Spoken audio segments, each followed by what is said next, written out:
Welcome moderator Sophia Jean. She's the business manager at Sun Chemical, and speakers Amy Ether, global regulatory lead at Sun Chemical, and Nagatoshi Ide, senior technical division manager at Earthrise Nutritionals, sorry. Thank you, Francis. Hi, Amy and Toshi. It's great to have you here to talk on the topic of unlock the potential of algae on plant protein, sustainability, and nutrition. You're hitting all the top words for the food and beverage industry. So, Toshi, maybe we start with you. Tell us something about yourself. Okay, my name is Toshi Ide. Currently working for the Earthrise Nutritionals as a senior technical division manager. And I have a PhD in chemistry and studied the natural product of organic chemistry and its health benefit for 30 years. Since 2019, I'm working for this company for the quality and the regulatory and also the product development. Currently, I'm also supporting the algae biomass organization as the board of director. So it seems like you bring a good wealth of knowledge of nutrition science, and with your current role, it's multifaceted with you're involved in regulatory, quality, and product development. And you're also very active with the Algae Trade Association. Thank you. So Amy, what about you? Yes, hello, I'm Amy Ether. My PhD is in chemical engineering, and most of my experience has really been in regulated industries, so pharma, cosmetics, and now food and nutrition. And really where my interests, my experience intersect is this point between sustainability, product stewardship, and regulatory. And that's really the heart of algae, and the use of algae in food and nutrition is this intersection point. So really looking forward to getting to talk to you a bit about it today. So your role seems like is from the regulatory perspective is rather strategic, and you've been involved in a highly regulated industry that you mentioned about pharma, food, and cosmetics. So in the Asian culture, algae has been consumed for over centuries. But in the Western world, it's actually just starting to get popular. Maybe tell us, what is algae, and what are some of the innovations that's happening in this area? So algae, much like many of the plants that we interact with every day, contains chlorophyll. Unlike these plants, however, there's no stem or leaves or vascular system. Now, most all of us are familiar with seaweed, one of the most commonly known algae. And what's really neat about algae is just how diverse this set of photosynthetic organisms is. And so when we think about the use of algae and emerging technologies, one of the key points is the extraction of color. And so algae is really quite unique when you think about just this broad range of natural color that can be extracted from algae. And innovation has really rested a lot in optimizing these extraction processes. And as a natural product, we're always looking for ways to optimize the substances that we're looking to extract while also minimizing chemical processing. Yeah, so I think about that for the color extracted from algae, or some of the nutraceutical compounds extracted from algae are not exactly new, but some of the traditional ways of extraction may not be exactly natural or clean that the industry has been looking for. So I can understand that what you see in the innovation space, right? They're really trying to get reduce the harsh chemicals and non-invasive ways of trying to extract the colors. So what about for you, Toshi? What's your observation? Yeah, actually the plant-based diet is getting more popular, and it has resulted in the development of the alternatives. The algae-derived the nutrition, protein, and also the fatty acids like DHA and EPA. That is also it has also brought the innovations to the algae cultivation technologies. including the photobioreactors and also their energy resources to improve the nutritional value and also the productivities. Yeah, it's just truly amazing to think about. Algae has so much to offer. You talk about the colors, you talk about EPA, DHA, and plant protein. I can understand why there are cultivators out there trying to renovate and break through in this space, right? You want to grow it all year round. You want to grow it more efficient. You want to grow it more in a more pure way. And so, what's your perspective? Why the algae is getting increasingly popular these days? I think one of the important pieces to consider is that the value add of algae really, it spans a lot of the areas, both technical, sustainability, regulatory. So when we think about algae from a sustainability perspective, it's really has an interesting story to tell. So not only does algae manufacture include a near closed loop system in terms of water consumption, but also it uses the most commonly known and most important greenhouse gas, that is carbon dioxide, as a raw material input. And so when we're thinking about the transparency and the sustainability story of these ingredients, algae has a really good story to tell, because this raw material, being a greenhouse gas, allows us to provide information to our customers and ultimately consumers that could translate to a carbon net neutral or even net negative footprint. Yeah, for sure. Sustainability has really come to a point that it's sitting in the forefront of everyone that's in the food industry trying to contribute in a more sustainable way. It doesn't matter which value chain you're at, you're trying to contribute. So I'm curious, Toshi, that for you, work at Earthrise, knowing really well invested in the algae cultivation, more specifically for spirulina, is there specific numbers, metrics that's non-confidential and you can share so we can hear some perspectives, how it's really contributing to the sustainability from the carbon perspective? Okay, so we produce the microalgae spirulinas by using the open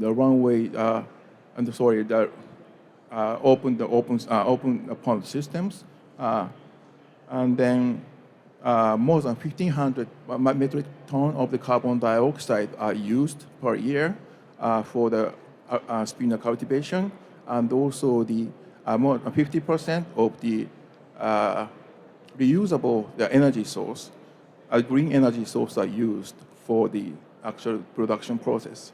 And finally, the zero water are discharged from our plant site. Thank you. So you and Amy both basically touch base on the sustainability from the carbon perspective, contributed to the increasing popularity. Is there other major areas you also see that contributed to why it's getting so popular and getting so much attention? Yeah. So depending on the type of the algae, maybe the ingredient, nutritional ingredient may be different. So for example, in the case of spinach, for example, the spinach contains more than 60% of the proteins and antioxidants and B vitamins and also the fatty acids. So therefore, it is considered as a great alternative source as for the beverage and also the food for the purpose of the weight management and also the meal replacement. By taking spinach, actually, that you can maintain your healthy the well-being, such as the cardiovascular and also immune system, and also the more recent clinical studies mentions, and actually spinach may support your brain health, lipid profile, and also the stress and fatigue status. Thank you. So we talk about a lot of exciting things that's going on with algae, right? You have colors, you have nutraceutical ingredients. It contributes to the sustainability from the carbon footprint perspective. And the next question that I have maybe is not exactly fun because a lot of people may think it's intimidating, it's maybe a little complex.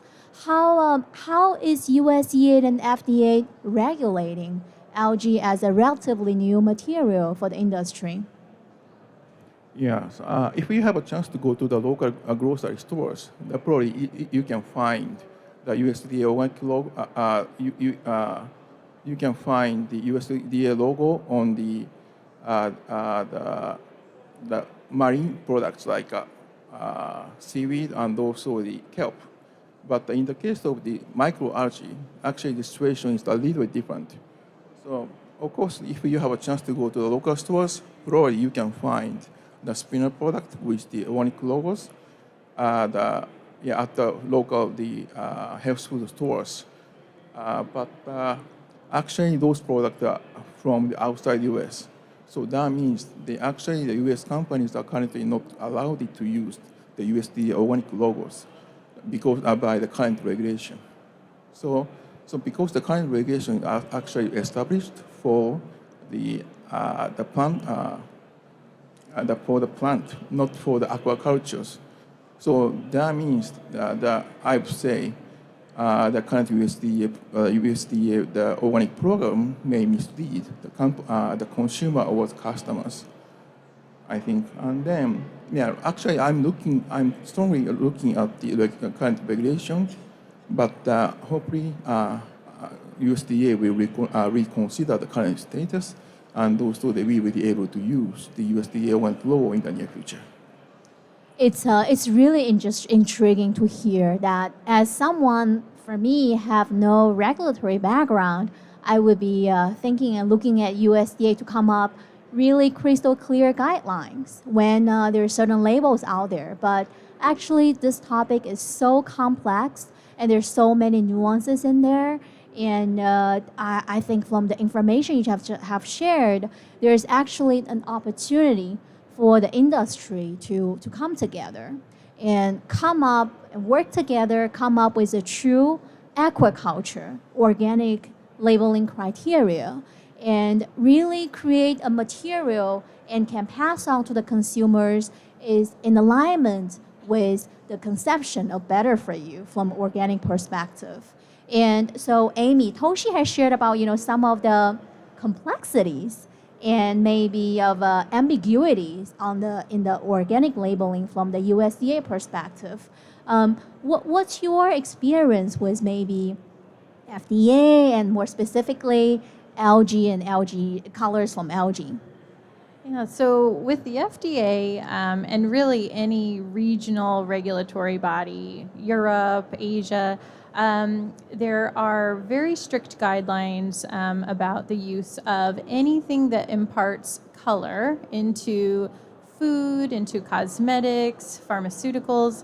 And these colorants are regulated in such a way that the FDA has assessed their safety and essentially creates a positive list for these approved color additives. Now, typically, these are divided into two categories. You have exempt colorants and non-exempt. And these non-exempt colorants would be synthetic colors that require batch certification. So spirulina extract as a colorant is an exempt color additive, but it means that the raw material, the process controls, and regulatory oversight must be in place to ensure that you're meeting these specifications and selling them into markets or marketing these products in such a way that are in alignment with these very clear FDA criteria. Thank you. So it seems like for food colors, it's a highly strictly regulated space, and maybe there's less ambiguities when it comes to something compared to organic labels. So what would be your recommendation when it comes to a status or labeling regulatory rules that's not exactly clear. There's ambiguities. And what would your recommendation for customers in the B2B segment that are looking for really good quality material for consumers? Okay, so organic may be the one of the important factors, but actually that is only not the one thing when you are looking for the high quality products. For example, if we have a chance to look at the product label, well, you have to pay attention to for example, the country of origin, for example, and the non-GMO status, and the daily dosage, and also California Prop 65 statement. And also some certificates like GMP for the product quality, and also the ISO 22000 related, like for the food safety. And also the kosher and halal may be the better things when you have it. And also if we have a chance to look at the certificate of analysis provided by the manufacturers, but you also can find the country of origin and also the micro status like SPC or TPC or heavy metal status, and also you can find the active bioactive compounds and its shelf life. So all of these are very important to evaluate the product. Okay, yeah, I think just to add and kind of summarize too is that there's kind of this benchmark in terms of regulation. So I explained the FDA requirements, and certainly there are some hurdles to overcome with FDA compliance. But I think the important part to consider is that it really is a comprehensive assessment, not only of the regulations, but also some of these additional pieces. And so although many consumers and most of us are familiar with USDA organic, it doesn't necessarily mean it's better. There's so many other considerations that have to be taken into account. Thank you. I think it brings up to the end of the conversation of 20 minutes mark, and I found it's really informative and very insightful. So maybe to wrap up the conversation today, what's your perspective and view of the future outlook of algae? I think the future outlook of algae is really bright, and in the case of spirulina extract, it's very colorful.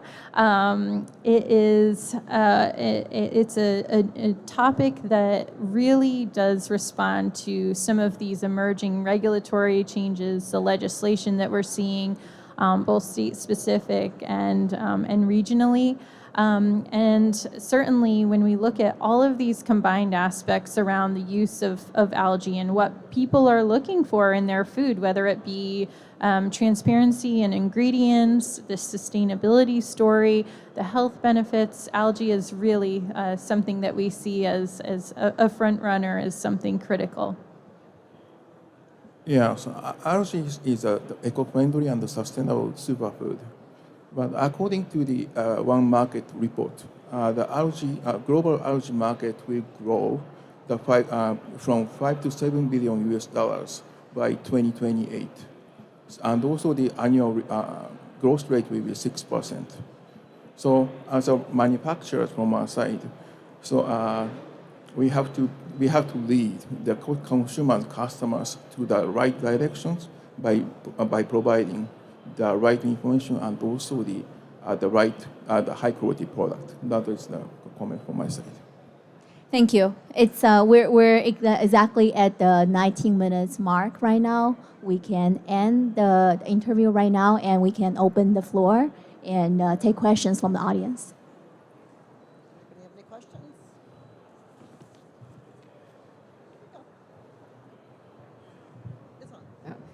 Thank you for that interesting talk about algae. I'm curious about wild harvested algae like seaweeds from the ocean, whether there's any guidance on safe ways to grow algae in the ocean and kind of mitigate contaminant uptake, if you're familiar with that issue.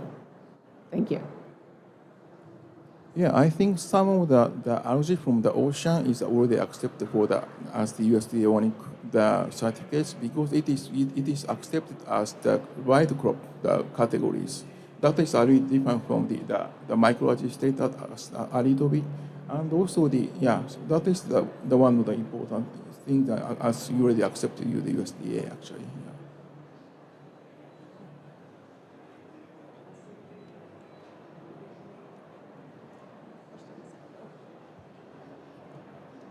Well, thank you to our audience and thank you to our speakers. Be sure to stick around for our last fireside chat coming up right at 4:30 and come back tomorrow for more fireside chats. Thank you, everyone.